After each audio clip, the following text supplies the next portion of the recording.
हमारे भारत जैसे महान देश पर एक समय मुगल और अंग्रेजों का राज हुआ करता था, जिनके खिलाफ कई लोगों ने लड़ाई लड़ी।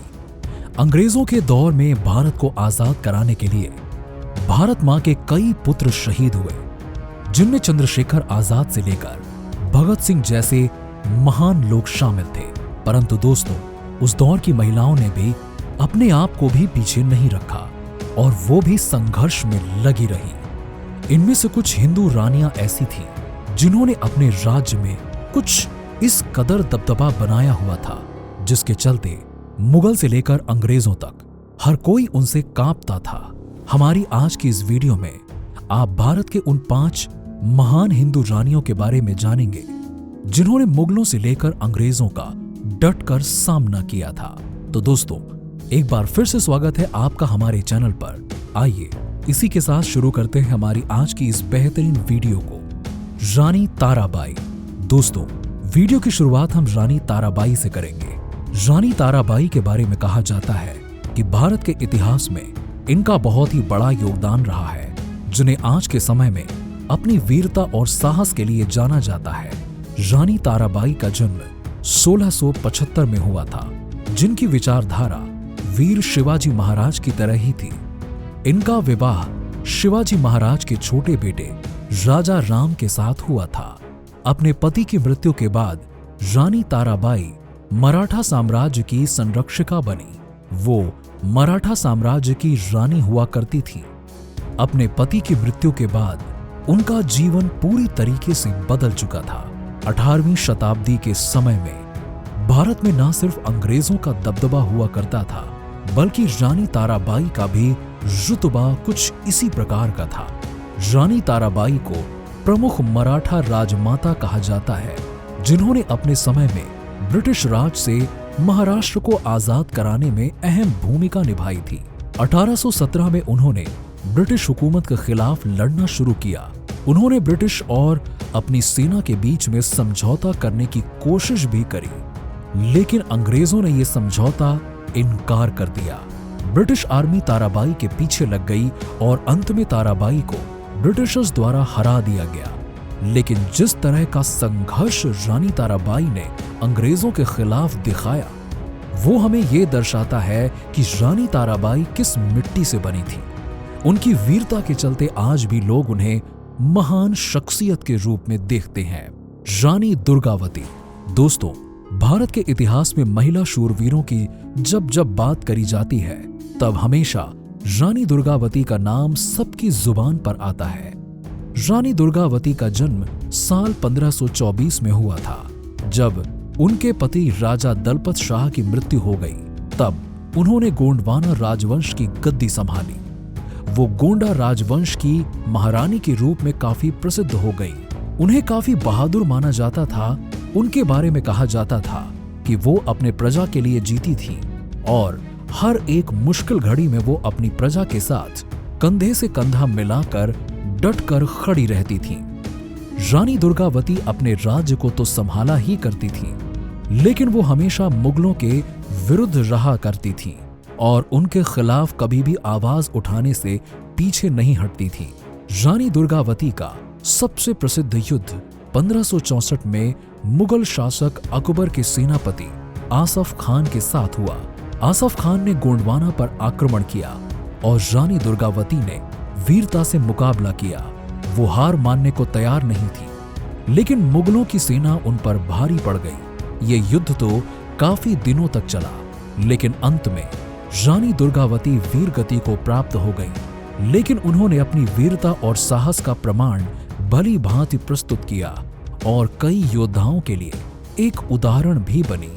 उनका यही बलिदान भारत के इतिहास में उन्हें सबसे महान हिंदू रानियों में से एक बना देता है। रानी लक्ष्मीबाई। भारत की और बुंदेलखंड की सबसे प्रसिद्ध महारानी लक्ष्मीबाई, जिन्होंने अपने साहस और वीरता के दम पर अंग्रेजों की नाक में दम कर दिया था। 19 नवंबर 1839 में रानी लक्ष्मीबाई का जन्म वाराणसी के एक मराठा परिवार में हुआ। 1842 में रानी लक्ष्मीबाई की शादी राजा गंगाधर राव से हुई। शादी के बाद उनके पति की मृत्यु हो जाती है। इसके बाद ब्रिटिशर्स ने उनके पति की जमीनों को हड़पना शुरू कर दिया। यहां से शुरू होती है रानी लक्ष्मीबाई का अंग्रेजों के खिलाफ असली संघर्ष। उन्होंने बुंदेलखंड में स्वतंत्रता के खिलाफ जमकर लड़ाई लड़ी। उन्होंने 1857 के स्वतंत्रता संग्राम में भी भाग लिया। उन्होंने अपने अंतिम दिनों में अंग्रेजों के खिलाफ ग्वालियर में जमकर लड़ाई करी, जहां उन्होंने अपनी आखिरी सांस ली और वीर गति को प्राप्त हो गई। लेकिन उनकी लड़ाइयों ने स्वतंत्रता संग्राम के अभियान में एक अहम योगदान दिया, जिन्हें आज भी पूरा देश याद करता है। उन्हें आज भी भारत के पूरे इतिहास में शूरवीर नायिका के रूप में देखा जाता है। और ग्वालियर में जिस जगह पर उनकी मृत्यु हुई, वहां आज भी अखंड ज्योति जलती रहती है। राजकुमारी रत्नावती। राजकुमारी रत्नावती की गिनती भारतीय शूरवीरों में करी जाती है। इनका जन्म 1615 में हुआ था और ये मेवाड़ की राजकुमारी हुआ करती थी।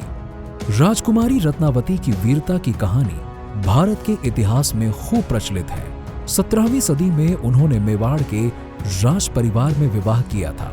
उनके पति का नाम राजा भगवान सिंह, जो उस समय में चित्तौड़ के राजा हुआ करते थे। विवाह होने के बाद भी रत्नावती को एक साहसी और बुद्धिमान रानी माना जाता है, जिन्होंने अपनी प्रजा और अपने पति की रक्षा के लिए अपनी जान दांव पर लगा दी। वो लोगों के बीच में अपनी बहादुरी के चलते काफी प्रसिद्ध हुआ करती थी। उनका साहस न सिर्फ अंग्रेजों के सामने देखा, मुगलों के खिलाफ भी उन्होंने डटकर सामना किया। उन्होंने न सिर्फ उनका सामना किया बल्कि उन्हें पराजित भी किया। राजस्थान में उन्होंने महाराणा अजय सिंह के साथ मिलकर मुगलों के खिलाफ डटकर लड़ाई करी थी। उन्हें उनके दुश्मन भी पराजित न कर सके। कहते हैं कि राजकुमारी रत्नावती के साहस और वीरता ने उन्हें इतिहास में एक अलग जगह दी है। उन्होंने मरते दम तक खुद को दुश्मनों को नहीं सौंपा और एक वीरांगना की तरह उन्होंने अपनी अंतिम सांसें ली। रानी चेन्नम्मा। दोस्तों, अंत में अब हम बात करेंगे रानी चेन्नम्मा के बारे में। रानी चेन्नम्मा के बारे में बताया जाता है कि वो अपने जमाने की बहुत ही निडर और साहसी रानी हुआ करती थी। उन्होंने अपनी पहचान अपनी वीरता के चलते बनाई थी। रानी चेन्नम्मा के बारे में कहा जाता है कि उनका जन्म आंध्र प्रदेश के पूर्वी हिस्से में हुआ था। 17वीं शताब्दी में ये हैदराबाद के निजाम सेना की मुखिया बन गई थी। उन्होंने स्वतंत्रता और विद्रोह की लड़ाई में हर तरीके से भाग लिया। उनके बारे में बताया जाता है कि अंग्रेजों से लेकर मुगलों के खिलाफ वो एक अलग ही प्रकार की लड़ाई लड़ा करती थी। वो हर हाल में अपने राज्य की सुरक्षा और स्वतंत्रता को बनाए रखना चाहती थी। उन्होंने ब्रिटिश इंपीरियल के खिलाफ बहुत ही बड़ी लड़ाई लड़ी। उन्होंने जब जब लड़ाई करी तब तब अपने विरोधियों का जमकर नुकसान किया और उन्हें हमेशा पीछे धकेला। स्वतंत्रता की लड़ाई लड़ते समय उन्होंने अपनी प्रजा की भी अच्छे से देखभाल करी और उन्हें किसी भी चीज की कमी नहीं होने दी। वो एक महिला नेता के रूप में लोगों के लिए एक उदाहरण के रूप में सामने आई। लोग आज भी उनकी वीरता और संघर्ष की कहानी से प्रेरित होते हैं। तो दोस्तों, आज की इस वीडियो में हमने आपको भारत की उन 5 सबसे ताकतवर हिंदू रानियों के बारे में बताया, जिनके खौफ से अंग्रेजों से लेकर मुगल तक घबराया करते थे। और फिलहाल हमारी वीडियो में आज इतना ही। आपको वीडियो कैसी लगी कमेंट सेक्शन में लिखकर जरूर बताइएगा। इस वीडियो को लाइक करें, शेयर करें और हमारे चैनल को सब्सक्राइब करके बेल आइकन जरूर दबा दें।